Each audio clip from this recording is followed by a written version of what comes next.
Many of you know John Maisto. Ambassador Maisto has been a visitor at this council on 2 or 3 occasions over the last decade.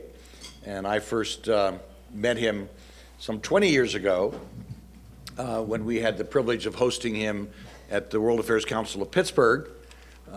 There was a brand new president of Venezuela by the name of Hugo Chavez, and Ambassador Maisto was our new ambassador in Venezuela, in Caracas. He had previously served in, well, altogether a 40-year distinguished career in the Foreign Service and Foreign Affairs.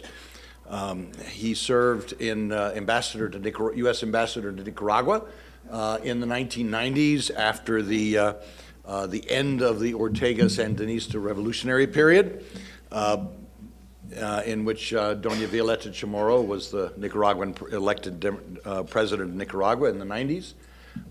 He's been chargé in Panama when we had a little issue with some guy named Noriega.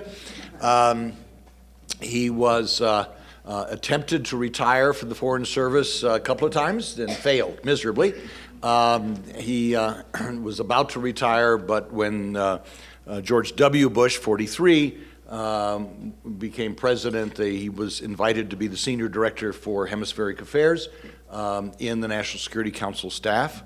So he can talk to that experience in his career. And then following that assignment in the second term of the Bush administration, he was U.S. ambassador to the Organization of American States. After that, he did successfully retire from the Foreign Service. He has flunked retirement, however, since then. He continues to consult. He's on the board of advisors of the Inter-American Dialogue.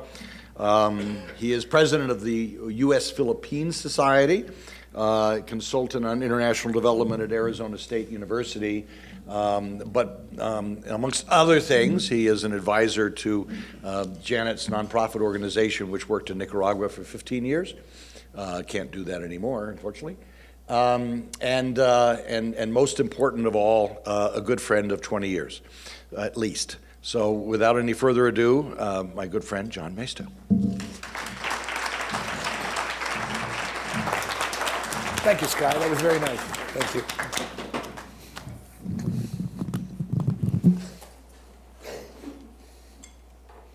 Okay, I don't need that anymore. I'll just put that on. Okay, put it down. It won't jump up, will it? No. No. Sky, thank you for that very nice introduction. That's an introduction of an old friend. I want to start out by saying how pleased I am to be here. I am always intrigued by Colorado Springs. I always see something new. I always hear new things. And it gets to be, it always has been an attractive place, but it gets to be more and more attractive every time I come here. This is particularly the case if you live in Washington, D.C., and it's always good to get out. We say this all the time, but it's really true. We should get out. I'm impressed by your list of speakers that you're having, the ones you've had and the ones you're going to have. I think you all have an advantage because the state of Colorado and Colorado Springs in particular are kind of neat places to come and visit. And when the World Affairs Council, Karen and company do their thing, they do it very, very well. So thank you, Karen, for everything that you do. Okay, today I'm going to try to cover the waterfront as far as Latin America is concerned and leave time for your questions. I won't be able to cover everything in my prepared remarks because there's just too much going on. I'm going to try to hit the high spots, but I always insist on kind of a macro view to begin. And I want to focus it on Latin American democracy. And I know people are beginning to ask questions about Latin American democracy. And I must tell you that I am of the view that there is such a thing as Latin American democracy. It's going through a difficult time in the hemisphere. Some friends of mine wrote a book called Latin America, democracy in Latin America, emerging reality or endangered species. That was kind of a cute title by some academic friends of mine. My vote is in the context of, hey, it depends. It would, I call it still emerging reality. Still emerging reality. What does that mean? Keep in mind that there are only two areas of the world in which being a democracy is a very, it's the sine qua non for being membership in the organization, in the international organization. One is the European Union. The other is the Organization of American States. There's no other regional organization that talks about having to be a democracy. But those two entities do. And there's a reason for it. There's connection, there's traditions, there's history. And I say that although the democratic systems of all the countries of the region have received blows over the past decades, in my view, Latin American democracy, with warts large and small and slings and arrows, is here to stay. There are going to be threats. There are going to be elected leaders who try to change systems. And we always used to say the biggest danger nowadays is when people who are elected democratically to the highest positions begin to undermine democratic institutions. And that's what we see as we've seen in Latin America, and that exists in other parts of the world, as opposed to old-fashioned military coups. My thinking begins with the end of the Cold War, after which time democracy broke out in the hemisphere. Look at the number of military-controlled authoritarian governments from World War II to the 80s. I remember them all. All of the Central Americans except Costa Rica and Belize, all the South Americans except Colombia and Venezuela. Mexico with its one-party system, though not military. But with the fall of the wall, the end of the Central American conflicts, the resolution of most of the territorial conflicts, although there's a big one remaining, keep your eye on it. It's between Venezuela and Guyana. It's going to have to do with natural resources and oil. That hasn't been resolved. But, and who knows when it's going to be resolved. All of these events ushered in a new political reality based on a new belief in workable democratic systems. The political clout for this was provided by the policies of the winner of the Cold War, and in the overall loss of faith in the Soviet and Cuban systems and the ideological struggle against Yankee imperialism of old, even though our friends in Venezuela try to conjure that up, and Daniel Ortega does from time to time in Nicaragua. That dog doesn't hunt in the region anymore. That process involved in Washington new bipartisan approaches that produced NAFTA, that was launched in the Bush administration after it was in Bush 1, and completed in the Clinton years, and then in the impossibility of a hemispheric free trade agreement that was killed by the Mercosur countries, that's Brazil and Argentina, there came a host of bilateral trade agreements, the latter the work of the Bush and Obama administrations, one after the other, in Chile, CAFTA, Dominican Republic, that's Central America, Dominican Republic, Peru, Colombia, and Panama. And those countries have been doing pretty well economically and politically. But I will get to the Chile situation, don't worry. All of these changes helped launch, with careful U.S. diplomacy based on smart engagement, a newly empowered Organization of American States, empowered on human rights through the Inter-American Human Rights Commission, a new focus on democracy as manifested in the Inter-American Democratic Charter of 2001, the new OAS energy and election observation, we're seeing a manifestation of it in Bolivia, where the OAS election team is going to review all the ballots to see if there's going to be a second round. So the OAS does election observation very, very well. All of this helped by the United States and horizontal cooperation among hemispheric experts for work against terrorism, narcotics trafficking, and international criminal organizations. That all goes on. Doesn't get any news coverage, but it does go on. So in country after country, the military came under the political control of the elected presidents because regularly observed elections determined the selection of leaders. That kind of took away the old military dictatorship threats and realities of Latin America from Simon Bolivar to the end of the 20th century. Of course, huge economic and social issues remained.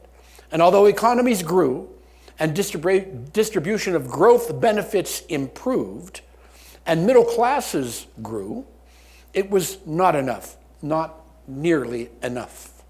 The result, now into the fifth of the new century, Latin America is a mixed picture of political, economic, and social realities, fusing in some countries into new populist pressure cookers.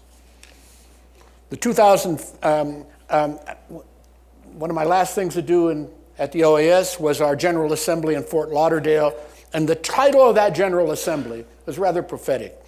The theme was Delivering the Benefits of Democracy. Because if the benefits aren't delivered, people tend to question democracy. And those benefits have to do with their daily lives.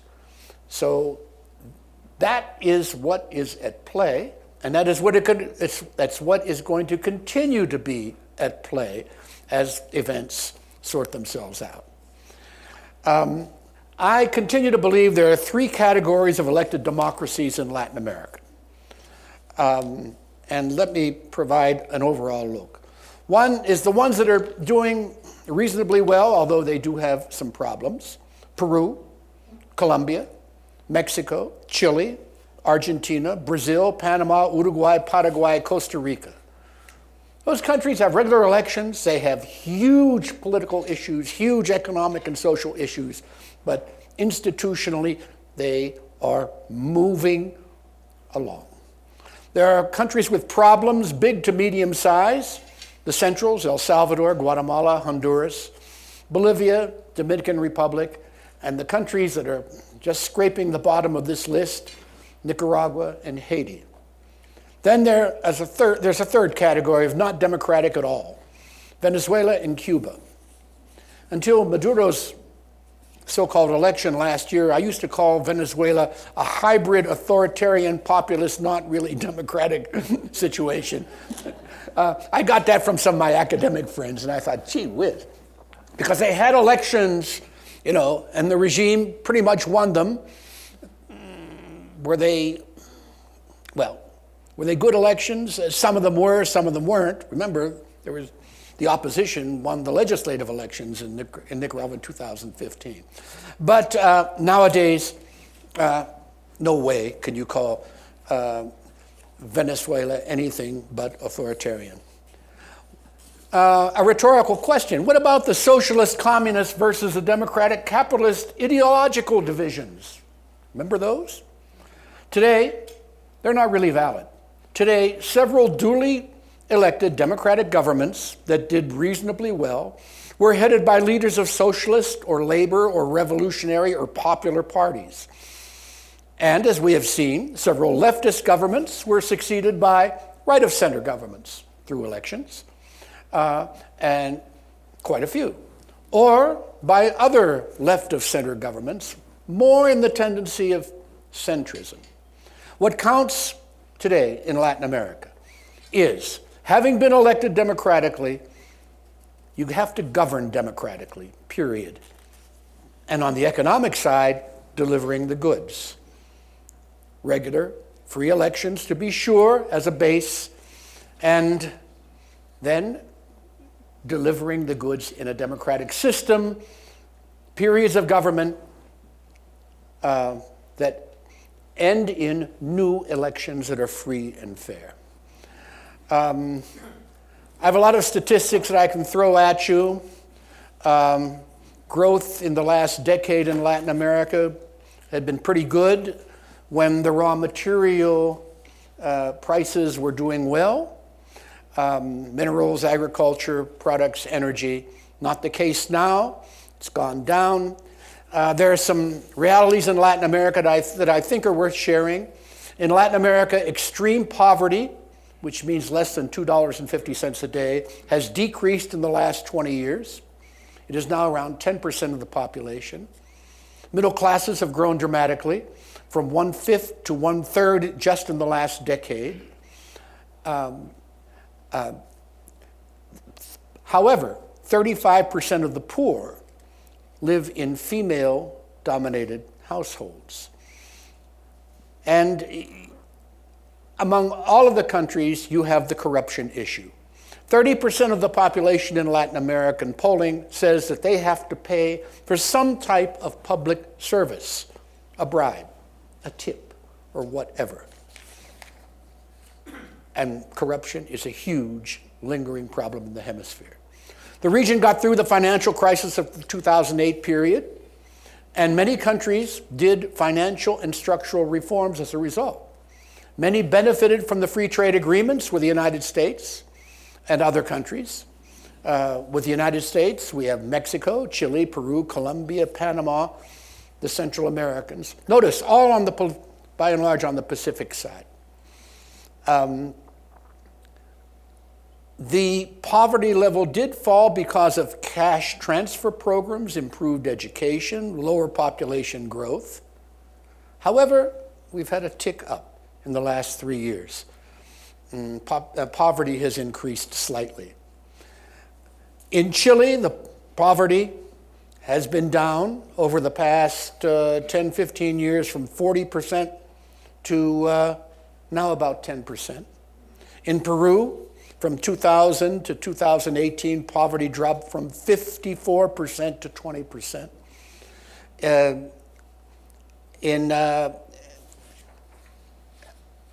And as a result of the exploitation of raw materials, Latin America is a region that significantly grew. However, lower inequality of income has not taken place. So you have a combination of growth, but a bigger divide between the rich and the poor, with the middle class expanding, but not nearly fast enough. The best performers are Panama, Colombia, Chile, Bolivia, Paraguay, Peru, Uruguay. Brazil is struggling. It's doing better economically, but there's another political picture for Brazil. I'll say a few more words about Brazil later. I don't want to dwell on it at this point, but I do want to make the point that geography is very important.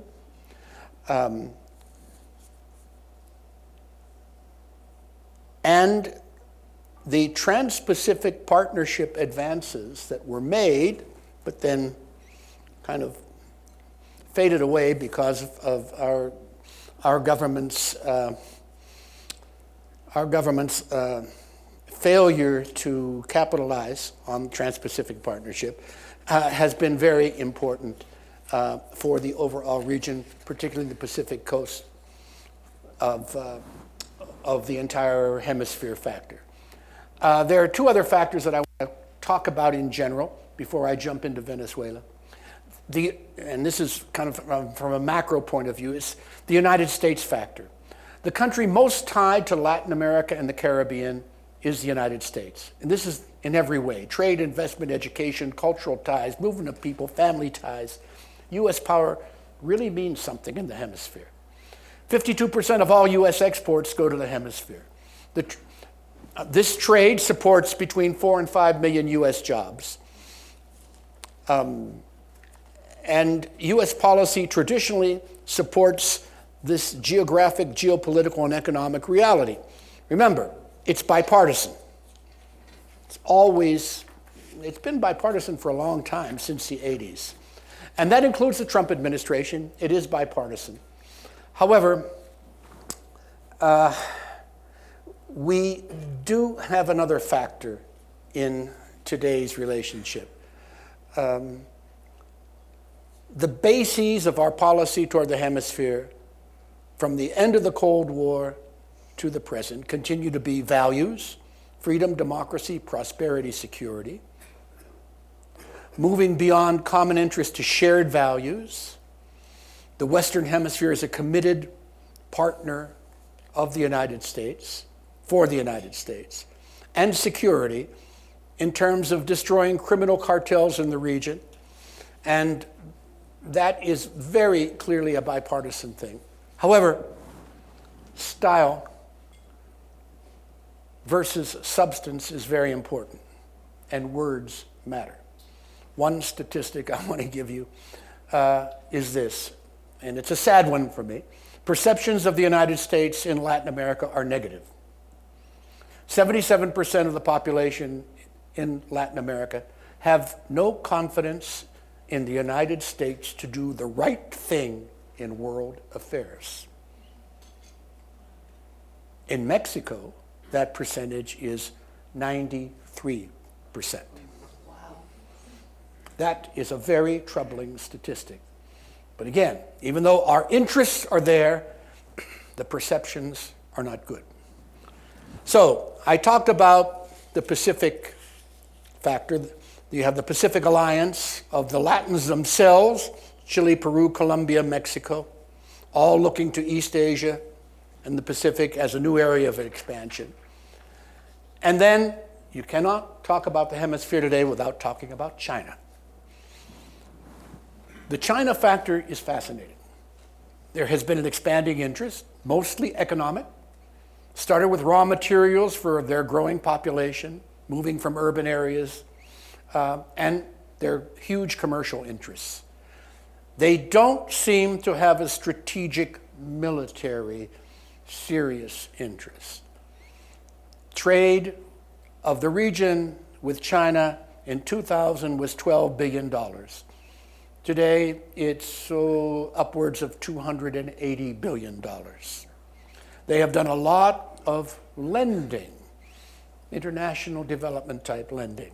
The China Development Bank, its flows into the Western Hemisphere are more than what the World Bank, the Inter-American Development Bank, and the Latin American Development Bank, called CAF, are doing combined. Okay. Now, where do their loans go? Largely to four countries: Venezuela, Brazil, Argentina, and Ecuador. And for Venezuela, it has to do with oil. With Argentina, it's had to do with agricultural products.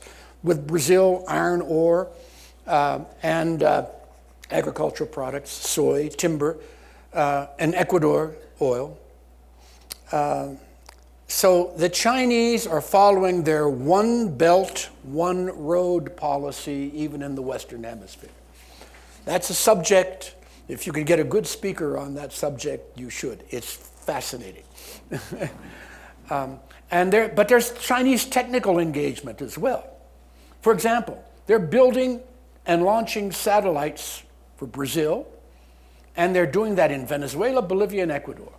They have a deep space radar installation facility in Argentina, and they have space observations in Chile.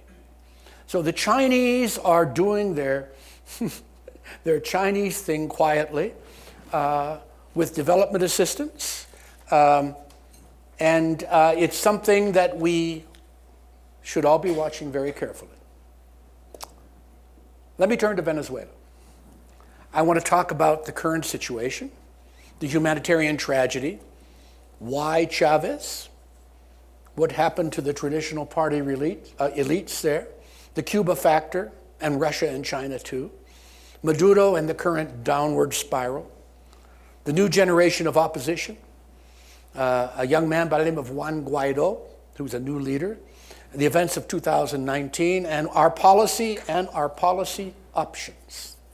And it's a fascinating story because it's new. It's different. Venezuela is a tragedy. the mess in the streets, the economic mess, hyperinflation. You can't stay on top of the statistics. Inflation, what? The latest thing I have in my notes is 2,400%. Their GDP contracted 22% in 1 year recently. 40% of the population is opposed to the regime. 40% considers itself non-aligned, and 19% considers itself pro-Chavez, Chavista. There's a reason for that. That's a poor part of the population. Now, with regard to Maduro, well, more than 70% say he and his regime are bad and very bad, and same percentage says government is corrupt. There are shortages of everything. Nobody believes the government's declarations. They have an electoral commission that periodically does things, and about 80% of Venezuelans don't believe those. But notice you always have a certain number of Chavistas who are believers. The political situation now, very briefly, in 2018, May, there was a presidential election. The opposition boycotted. Maduro won. In January 2019, Maduro was inaugurated to begin a new term. However, the opposition did not recognize him. And there were only 5 countries that recognized Venezuela. No, 6. There was one of those little countries that used to be aligned to the Soviet Union. The countries that recognized Maduro were Russia, China, Cuba, Bolivia, Nicaragua, and one of the countries in the Crimean Peninsula. South Ossetia. Pardon? South Ossetia. You're right. The South, whatever, yeah, that's the one. Hey, that's pretty cool that you guys know that. Trivial pursuits question. Talks began between the government, between the Maduro people and the opposition, because, I skipped a point. Also in January 2019, this young 34-year-old by the name of Juan Guaido, who was elected assembly president, was sworn in. Why? Because the argument, and this is a very important argument in Latin America and in Europe, and for us as well, the Venezuelan Constitution was violated. This is the first time that they really got caught in a constitutional violation. Maduro was usurping power. He wasn't qualified to be elected president. In addition to the election being not a free and fair election according to the Venezuelan Constitution, he shouldn't have been able to succeed himself. So Guaido says, as assembly president, the Constitution is clear, he becomes the transitional president so that they have an election to elect a new president. So he demands that position, and as a result, you have 2 presidential figures in Venezuela starting in January of last year. In addition, you have 2 legislative figures. You have the elected legislature in 2015, controlled by the opposition, and you have the Maduro-established National Constitutional Assembly, they say they're going to rewrite the Constitution. They exist in the same legislative building. The Maduro people go in the morning, and the regular legislative assembly goes in the afternoon. There are 2 Supreme Courts, one in Caracas and one Supreme Court in exile sitting in Bogota, Colombia. There are 2 attorney generals. The former Chavista attorney general, who about a year ago said, this whole system is corrupt, and I'm calling them on it, and she and her Chavista legislative husband had to flee the country. They're in Colombia as well, and Maduro appointed a new attorney general. So it's a little complicated. Okay. Talks went back and forth. Time buying operations for Maduro and company. But a humanitarian crisis began. People started fleeing Venezuela because of the economic hardship. Result, where did they go? They went to Colombia next door. They went to Brazil. They went to Peru. the total number is now in the 4 million range. It's huge pressure on Colombia. But in addition, to complicate matters, the Colombian revolutionary groups are now using Venezuela again to take refuge and to do pressures on the peace process in Colombia. The international response to all of this was not to recognize Maduro, to recognize Guaido, to put pressure on the regime, starting with individual pressures led by the United States, and then progressively economic pressures. But the humanitarian needs are very, very much there as well, and there's not enough money to support the Venezuelans who are particularly in Colombia at this time. Now the Venezuelans are the largest group of people seeking asylum in the world. In the world. This exceeds Syria and everything going on in the Middle East. They are also the largest group seeking asylum in the United States, no longer Mexicans and Central Americans. And there are sanctions. Over the past 2 years, oil sanctions in particular. However, our sanctions provide a cutout for food, medicine, and clothing. So if somebody tells you the sanctions are causing the humanitarian problem, that's really not true. It's the regime that's causing the humanitarian problem through its absolutely terrible policies. How did all this happen? It's a legitimate question. Well, I was witness to some of it. In 1998, Hugo Chavez was elected president with 58% of the vote. He was a new figure. His campaign revolved around 3 issues. There are a lot of poor people in this country. Why are they poor if Venezuela is one of the richest countries in the world with all this oil that it has, that it exports? There must be something going on called corruption, because the 2 traditional political parties had been in power, the equivalent of the Democrats and the Republicans, Social Democrats and Christian Democrats, for 40 previous years. They completely dropped the political ball. They couldn't even field credible candidates, and Chavez won easily. It was an internationally observed election, squeaky clean. And Chavez started. He said, we have to change the Constitution. He wanted the Constitution to create a more centrally powerful state. And the new Constitution was approved in 1999. Then there were waves of anti-Chavez demonstrations, and in April 2002, there was a coup attempt. A coup attempt, curiously, was led by the president of the Chamber of Commerce. If you're going to have a coup, the president of the Chamber of Commerce is not a good person to lead it. And parts of the Venezuelan military. It failed because it was a violation of the Venezuelan Constitution. Other parts of the military held it up. Chavez remained in power. The National Oil Company began a boycott.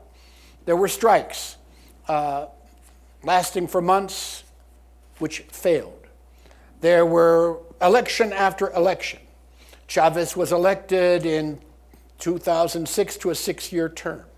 There was a referendum in 2007 to permit Chavez to run indefinitely and to put Venezuela into the official socialism category. It was defeated, 52 to 49%. It was not a bad election. However, Chavez proceeded to nationalize everything that he could nationalize.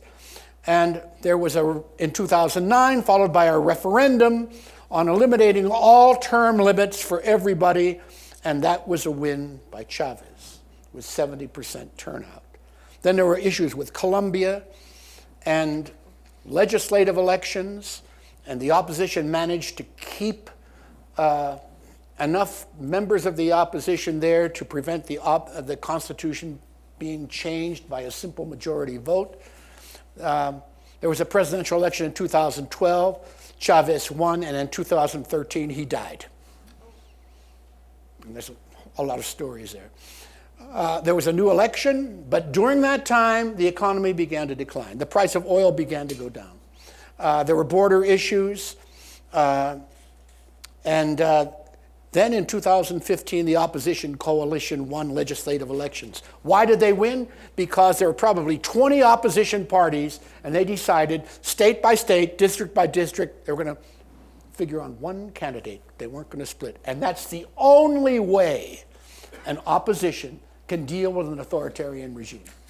If you split, because you say, well, I am a radical Democrat, and those people are conservative Republicans or whatever, and you have an authoritarian in power, the people who are in the opposition have to absolutely unite, swallow their differences so that they can have their differences later in the political play.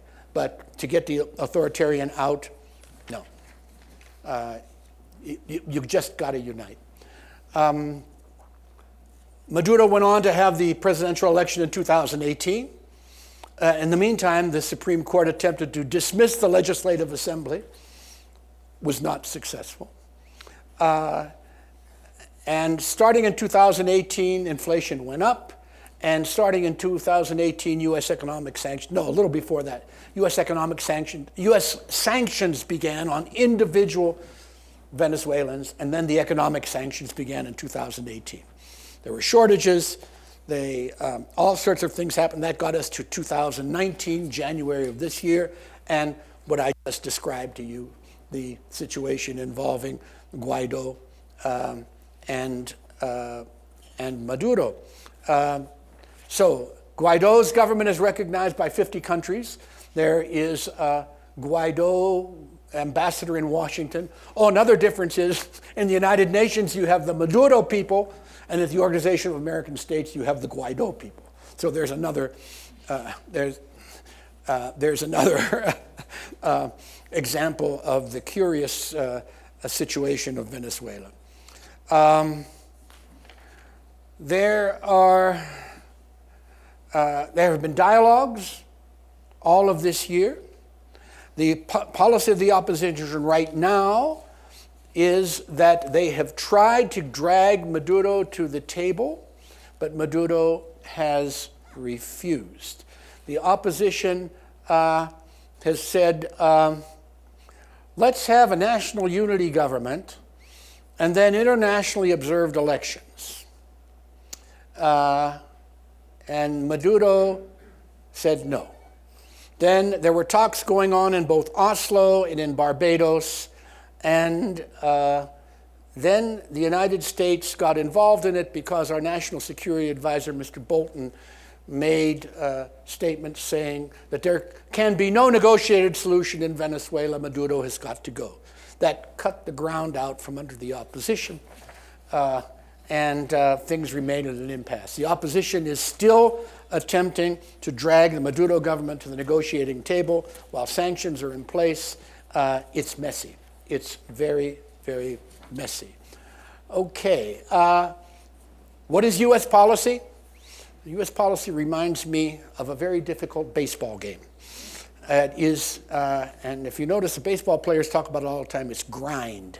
You got to grind, inning by inning by inning by inning. It is unrelenting pressure with sanctions on individuals and key military people, but with the offer of relief selectively if individuals support democratic transitions.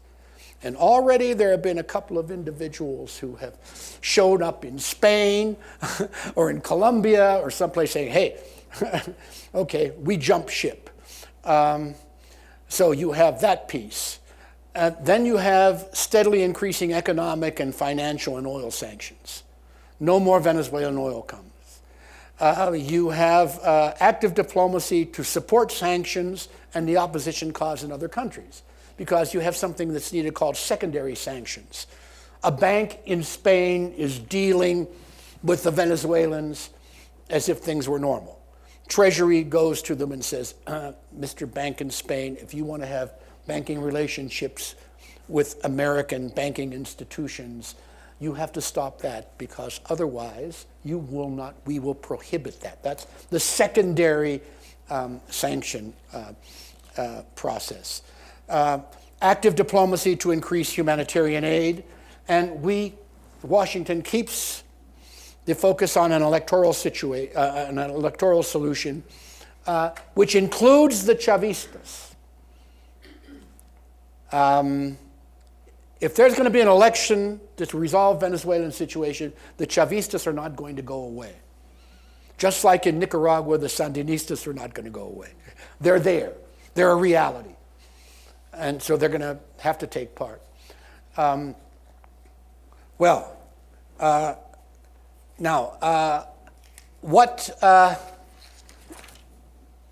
What should the United States do? We should, in my view, now I'm going to give you my view, we should continue what we're doing and look for peaceful democratic solutions, insist that the Venezuelans have to resolve them. If they want a transition government, that's fine. But so far, Washington has not publicly agreed to a transition government. They want Maduro and company to go away completely. Support the opposition, yes. Work multilaterally and bilaterally. But the next electoral process is for the Venezuelans to resolve with international observers. Temporary protective status for Venezuelans in the United States could be granted. Not yet. It should be. And the United States can do a lot more in terms of diplomacy. I think a lot is going on. Now, what about the military option? Because a lot of people are talking about that, or used to talk about it. There are pros and cons. Hey, gets Maduro out, we achieve our policy objectives, saves Venezuelan democracy, ends the humanitarian tragedy, widely supported in South Florida, if you want a political angle on it. The cons are the old Colin Powell, what's the notion, what's the name of the place where you buy crockery? Pottery Barn. If it breaks, you own it. And there's no appetite for owning a Venezuelan situation. Besides, will it work? Not supported by the US public, and not supported by President Trump, although it might have been supported by some people in the administration. And the United States would be accused of the old interventionism. What should the United States not do? Bombastic rhetoric. This is a time for smart, quiet diplomacy. Transmitting the message that the U.S. cares. Sanctions, yeah, but let's keep doing them in a smart way. An oil embargo is ongoing, and the oil company, Citgo, should be allowed to be in the hands of the government. There are creditors going after it, and it could be broken up. That wouldn't be a good idea. I have painted a picture of a mess in Venezuela. I have no easy solutions, and nobody else does. One key factor is the Venezuelan military. It's a black box. Anything can happen. Anybody who tells you they know what the Venezuelan military is going to do really doesn't know, because they're not sure themselves. So that's that situation. Central America, the Northern Triangle. How much time do I have, sir? Am I okay? Okay. Several years ago, when we talked about Central America, some of the smart alecks in Washington said, Central America, no nukes, no terrorists, no big problem. Well, no more. We now have a big problem because of the situation on the ground, particularly in the Northern Triangle. The Northern Triangle, just south of Mexico, is Honduras, Guatemala, and El Salvador, with the flow of people north. And there are Mexicans as well, but the Mexican number has gone down. They're mostly Central Americans, but now there are Venezuelans working their way up there as well. Why was there a flow of people north?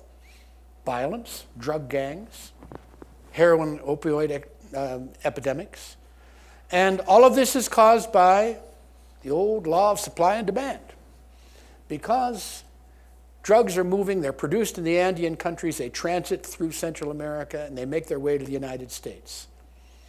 And as long as there's a big demand, and there is a big demand, the supply is going to continue coming. Out of that has come a globalized drug business with transnational crime. There are gangs. They fight among themselves. They threaten people. They may make money from selling drugs, and they use the money for corruption. Arms flows are well, they flow south. And you have a situation nowadays in which 2/3 of people in Central America have been affected by violence. They themselves, their family, their friends. Violence is the number one issue in Central America. Homicide rates are among the highest in the world. And I can go through country by country, Guatemala, Honduras, and El Salvador. These countries have regular elections. They have constitutions. They have judicial systems. Their institutions are weak, but they have regular elections. The Guatemalans just had an election, and a man was elected who's Mr. Tough Guy. His name is Gimanetti. This is the 4th time he's tried to be president. Hard line. People want a hard line, in Guatemala want a hard line approach to drug gangs. Problem is, Guatemalan presidents come to power all the time, threatening a hard line, but the corruption goes on and the trafficking goes on. There was an international tribunal formed by the United Nations that the Guatemalans have decided was an affront to their national sovereignty because they were uprooting the corruption at very high levels. That's too bad. And there's another such body in Honduras that is being weakened. Honduras has a president by the name of Juan Manuel Hernandez, whose brother was indicted in Miami recently for drug trafficking. And in the indictment, you have unnamed co-conspirators. And there are a lot of people who think that one of the unnamed co-conspirators is the sitting president of Honduras. In El Salvador, and this is very interesting. In all of these countries, you have drug gangs, and many of the drug gangs are populated by Salvadorans, Guatemalans, and Hondurans who went off to the United States illegally, were picked up and sent back to their home countries. One thing they knew very well, some of them were in jail, some of them were about to go to jail.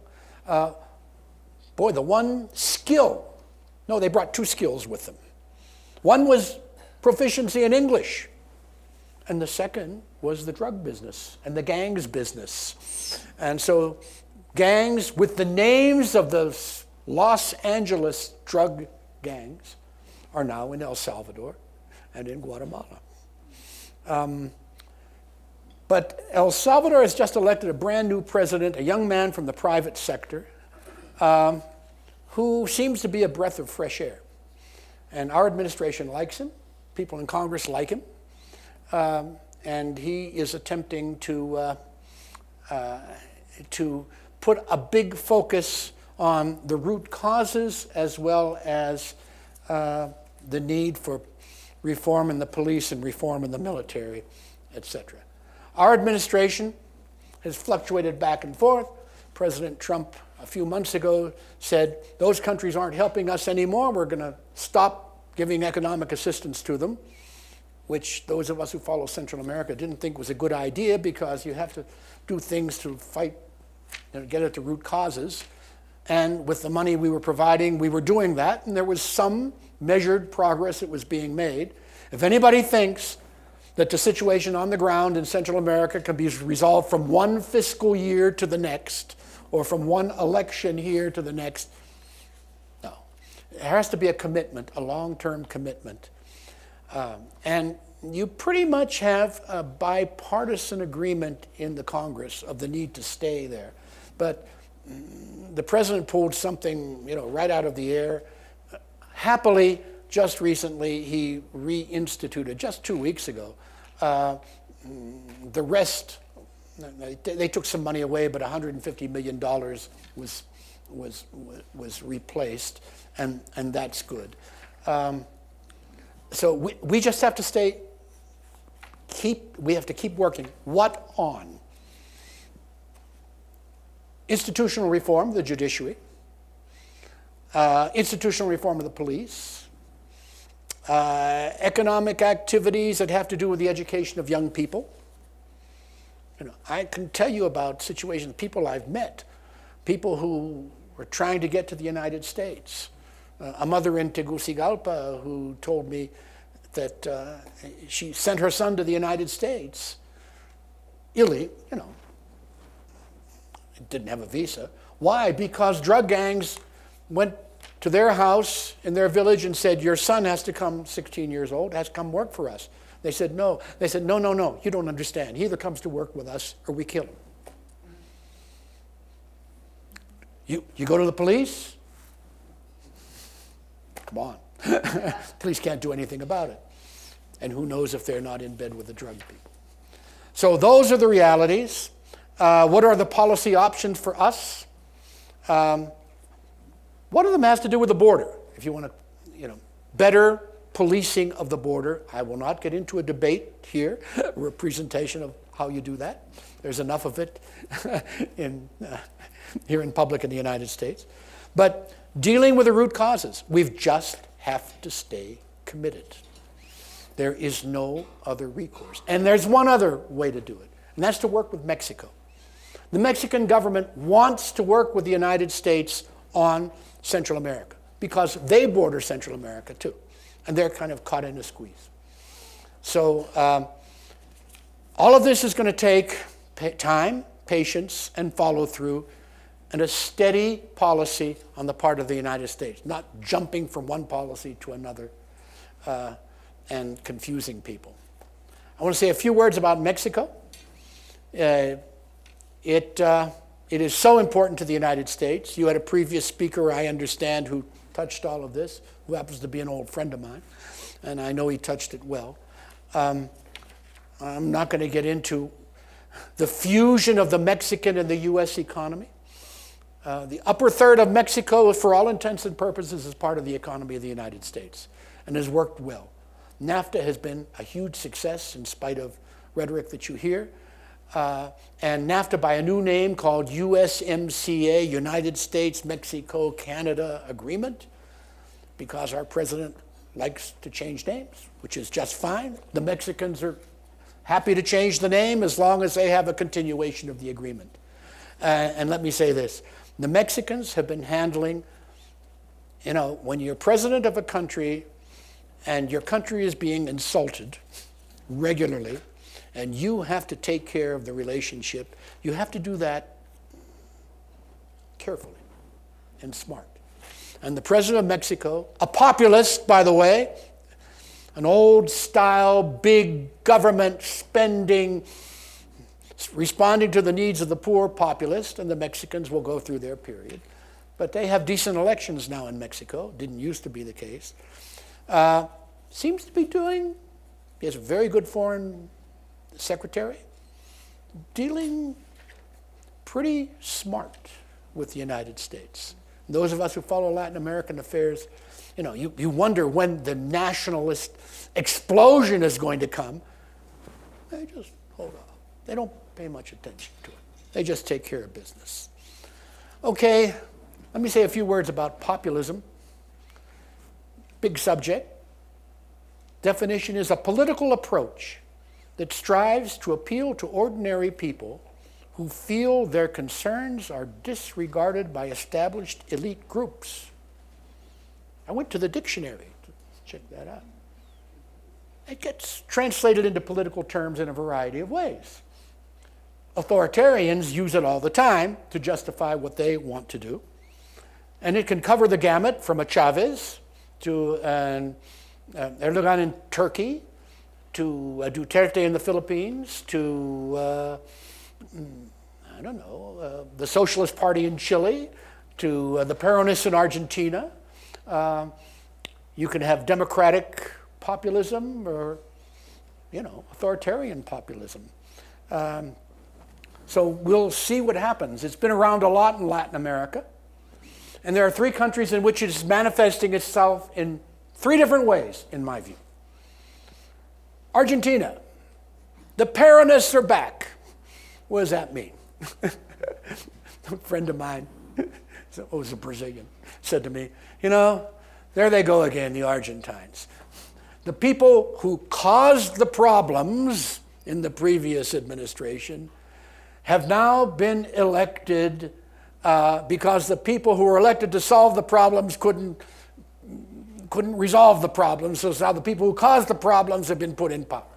So you're going to have the Peronists back in power. But what kind of Peronists? We don't know yet. The people who know Mr. Fernandez say that Mr. Fernandez is an independent-minded Peronist. And he's going to sit down and make a deal with the International Monetary Fund. And that will be interesting.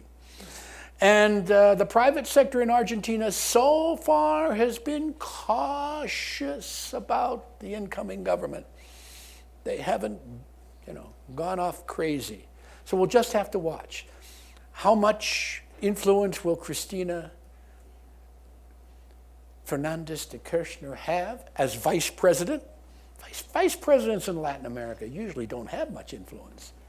But Argentina is Argentina. We shall see. So there's an Argentine manifestation. A Brazilian manifestation is Mr. Bolsonaro, man who comes from the military, who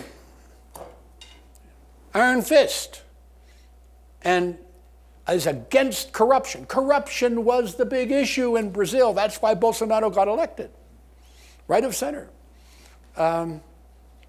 Beat the Labor Party, the Socialists. Beat the center-left Social Democrats. Well, we'll see how he's going to do. He has a lot of economic reality to deal with. One of them is the famous Brazilian pension law, which is like France's on steroids. And we'll see if he manages to get that reformed. That's a big question. Then there's Chile. Who would have expected anything to explode in Chile? But what happened in Chile?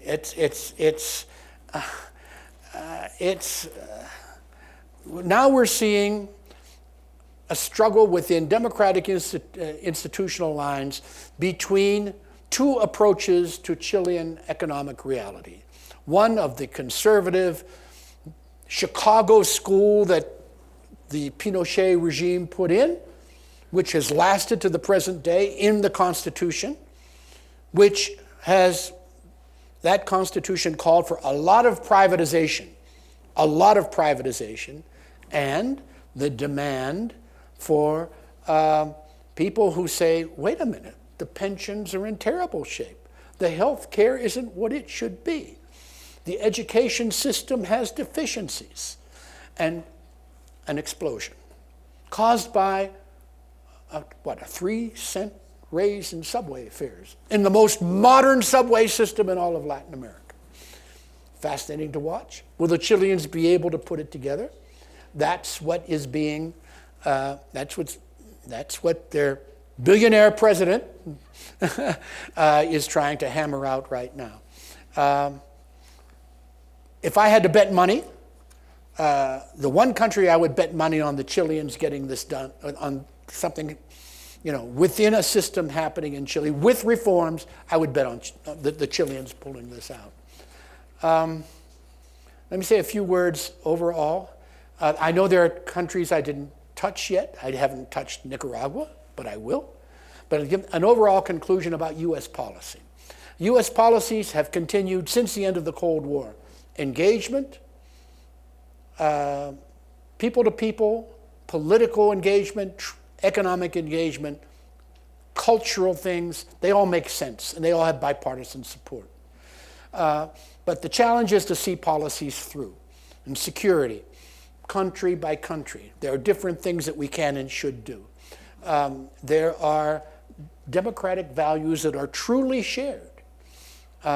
Great people-to-people stuff, including the things that you all do here when you receive visiting groups from all over the world, including Latin America. The trade stuff Yes. USMCA should be approved by Congress. I hope it doesn't get subsumed into the debate between the Democrats and Republicans. The Trans-Pacific, the TPP should come back. Maybe it will under some new guise. But quiet diplomacy, strong, our economy strong, our military posture strong, strategic patience when it is necessary. And finally, I'm a Teddy Roosevelt kind of person. Speak softly, carry a big stick, but my corollary is speak softly and carry lots of big sticks and know how and when to use them. Okay, you want me to stop there and then I'll... Got about 12 minutes for questions. Okay, 12 minutes for questions. And I'm going to Pass around the microphone, and there's one right here. All right. short questions, short answers. All right. I do half my work in Latin America. Friday, I'm off to the CLAD conference in Buenos Aires. And I have a question about Mexico's national police force. How effective is it going to be in reducing or changing the character of refugee flows? How subject will it be to control by the narcotraficantes? And how long will it take to develop the technical expertise to be effective in any aspect? As short an answer as possible. Number one, it's going to be very tough. It's going to take a long time. We've been dealing with Mexican police in pieces. We do a lot of vetting before we deal with the pieces of Mexico's police force and military, by the way. It's going to take leadership on the part of the new president of Mexico. And we have to see, because drug money is very penetrating, and we simply don't know. I think it's going to be a mixed picture for a while, but we have to have a policy that's consistent, in my view. I'd also like to ask you about Mexico. You mentioned that one of the things that the United States needs to do in countering the North Triangle problem is to work with Mexico. Yesterday, a family of 9 was killed at the border, apparently caught in cartel fire. As I understand, Trump offered our troops to come over, and it sounds like Mexico said thanks but no thanks. They could handle it on their own. What is Trump's reason to want to have troops over there, and what is their concern? Good question. I think, from what I've seen in the media, what our president wanted to do is to work jointly with Mexican in terms of declaring war on drug gangs. Wow, declare war on drug gangs. That's a pretty big thing to do. The Mexicans are doing things. Are they doing them well enough or enough of them? No. But when American citizens get involved, then it's a real challenge for them as well as a challenge for us. So what I think is what's going to end up happening is that there's going to be some sort of an announcement that American expertise in terms of figuring out who these people were and who they are, because there's a lot of intelligence work going on in Mexico involving the terrorism people, the drug people, that is already being shared with the Mexicans. So I think there's going to be a big push on that, but in terms of getting uniformed American military to be joining up with Mexican military on a reverse Pancho Villa style thing, no, I don't think that's going to happen. We have another question? Good. Ian. The fall of the Roman Catholic Church in Central America, the secularization of society, has that added to the problems of populism and some of the things, or detracted from populism as we've seen it in South America, Central America?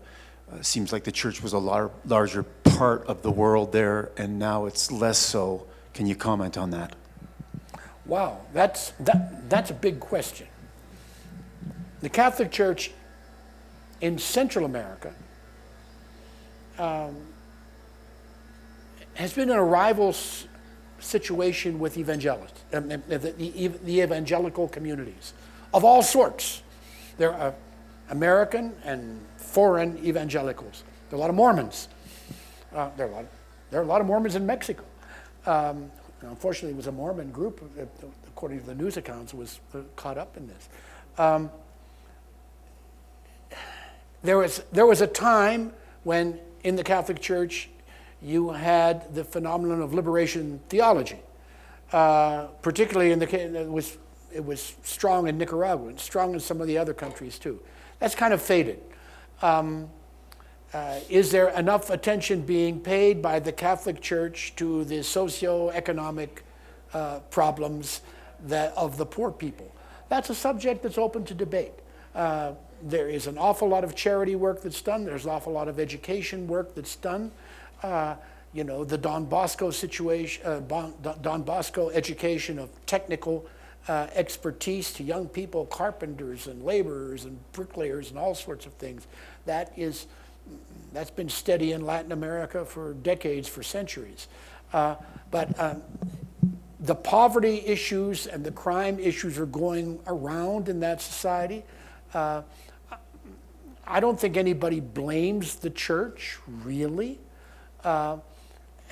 because both the Catholic Church and the evangelists are pulling in the same direction.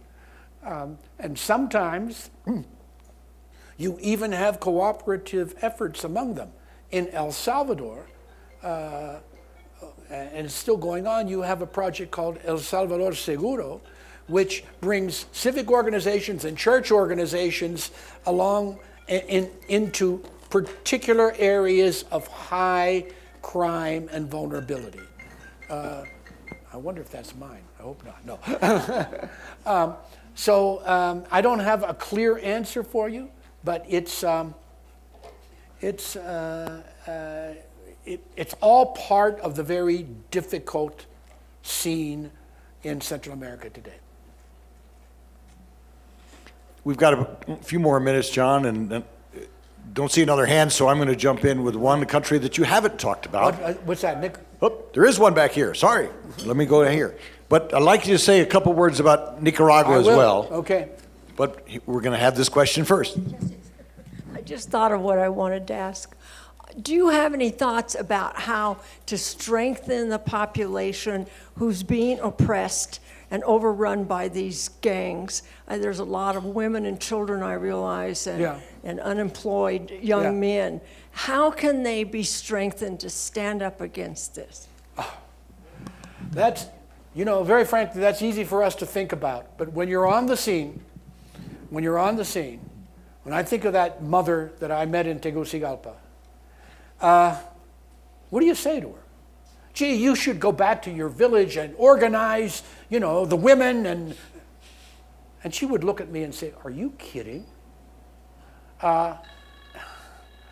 You deal with it community by community. I give the Salvadorians credit because they came up with something. They selected 10 areas of the country where you had the most problems, and they put as many resources as they could into those 10 areas. What about the other areas? Well, they couldn't cope with them. But you got to do something.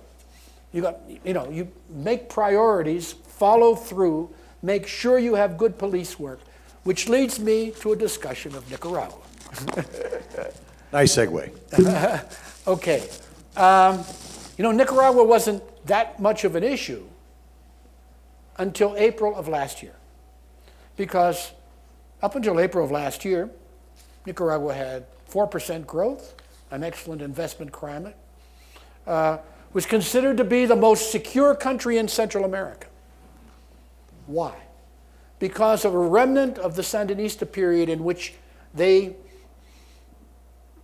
put the emphasis on community police organizations. Each community, each town, each municipality had a police force that everybody knew. They were controlled centrally by the Sandinistas. This was something that started in the night when the Sandinistas came to power, and it was continued during the other administrations of non-Sandinistas. And because you had a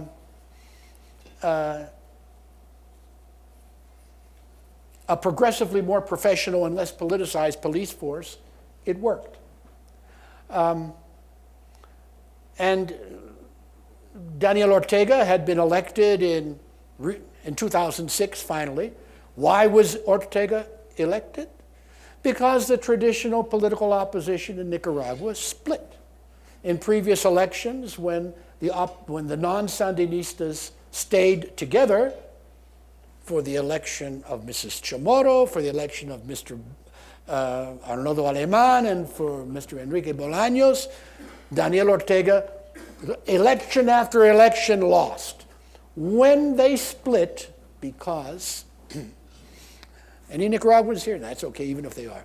It's kind of the political disease of the Nicaraguan political class of wanting it. Sure enough, Ortega kept the Sandinistas together and won with 37% of the vote. How do you do that? Well, according to the Nicaraguan Constitution, you don't have a runoff until, if there's a difference of 10% between the winner, or between the one who gets the most votes, and the second, if there's a difference of fewer than 10%, then you have a runoff, a second ballot. What happened when the opposition split? The two divisions were in the 20s. Had they stuck together, they would have won. Under one candidate, they didn't, and Ortega became president. And he parlayed the presidency into power to get elected a second time. And then they conveniently changed the Constitution to permit a third try. In the meantime, the Nicaraguan private sector was thriving. They were doing well because of the trade arrangement with the United States. The international financial institutions thought that Nicaragua was a grand place because they were doing well. And then the outbreak of April of last year, in which the regime, with the Ortega government, made a huge mistake by using, and it was a surprise, pulling out police forces to do really maximum suppression of what did you have? Primarily university students, but not exclusively. Throwing rocks at police, throwing Molotov cocktails in the police, firing back with tear gas, and etc. And they escalated. And things got worse. And people got killed. And people got captured. And they weren't only university students, they were people who were not happy with the government. What was interesting was there was the charge that Nicaraguan university students who had benefited from the opportunity to go to Nicaraguan universities were now wanting changes. A little bit reminiscent of Chile, because one of the big factors in Chile is, and it's a similar statistic to Nicaragua, and it's this. More than half of the university population in both Chile and Nicaragua are people whose parents would never have thought a university education for their children was going to be possible. But their children went to universities, they come out, and they're looking for jobs, and by the way, jobs are sometimes hard to get, and there is frustration. So you have that piece. And there's one other piece that if you got to be conversant with Nicaragua to get your arms around it. It's the Sandinistas themselves, the Ortega people, are split. And the people who don't like Ortega and his wife, who is really a piece of work, Rosario Murillo, if you see her, I recommend, there's an article in the Sunday New York Times magazine section about an American evangelical Christian leader with close ties to President Trump, Secretary Pompeo, and other people, who was invited by Daniel Ortega to go to Nicaragua to, in his mind, form a Christian values group. Ortega invited him, and he went. And his name is, I forget his name. Drollinger, was it? What is it? Drollinger? Dollinger. Drollinger. Yeah. And he went with his wife, and he spoke at the anniversary of the Sandinista Revolution, and then he had a private session with Ortega and his wife, and it's all completely reported. And it tells you any question you want to have about contemporary Nicaragua. It's a very well drafted article. But I spun away. There's a split in Sandinismo, and the people who were in the streets were also included, but they were not in the streets. People from the Sandinista organization who broke with Ortega a while back. So you have that enmity between these two branches of Sandinismo that is deep. And Ortega and friends think it's those people who are attempting to push him out and taking advantage of popular issues. In the meantime, efforts were made to sit down and negotiate, several, one involving the Vatican. And they each one kind of petered out. So where are we now? We're in November of 2019. The constant Nicaraguan response, the regime's response, because people aren't going out into the streets to demonstrate anymore. There have been political prisoners who are sometimes released in a show of goodwill. Nicaraguans have gone to Central America, and some Nicaraguans come to the United States seeking political asylum, which was not the case before April of last year. So, what's going to happen? All I can tell you is that a group of opposition leaders was in Washington just 2 weeks ago, and I had a chance to spend some time with them. And their basic message in Washington was not that the United States should go in and take Ortega out, because there are some Nicaraguans who want us to do that. You people have to solve this problem. We can't do it. Their message is, we're organizing ourselves for the next election. We don't know when the next election is going to be. Well, a presidential election is scheduled for 2021. 2021 is, next year's 2020. They're 2021. And they say, we're hoping that there will be an advanced election ahead of 2021. But whatever, we are organizing ourselves for an election, and we, the opposition, have to stay united. That's a good message. In the meantime, Daniel Ortega and company will sell themselves. It's very interesting. They are super Christian leaders. For example, in Nicaragua, they are right with the Catholic Church on abortion. They're against anything having to do with gay, lesbian stuff. They think it's sinful.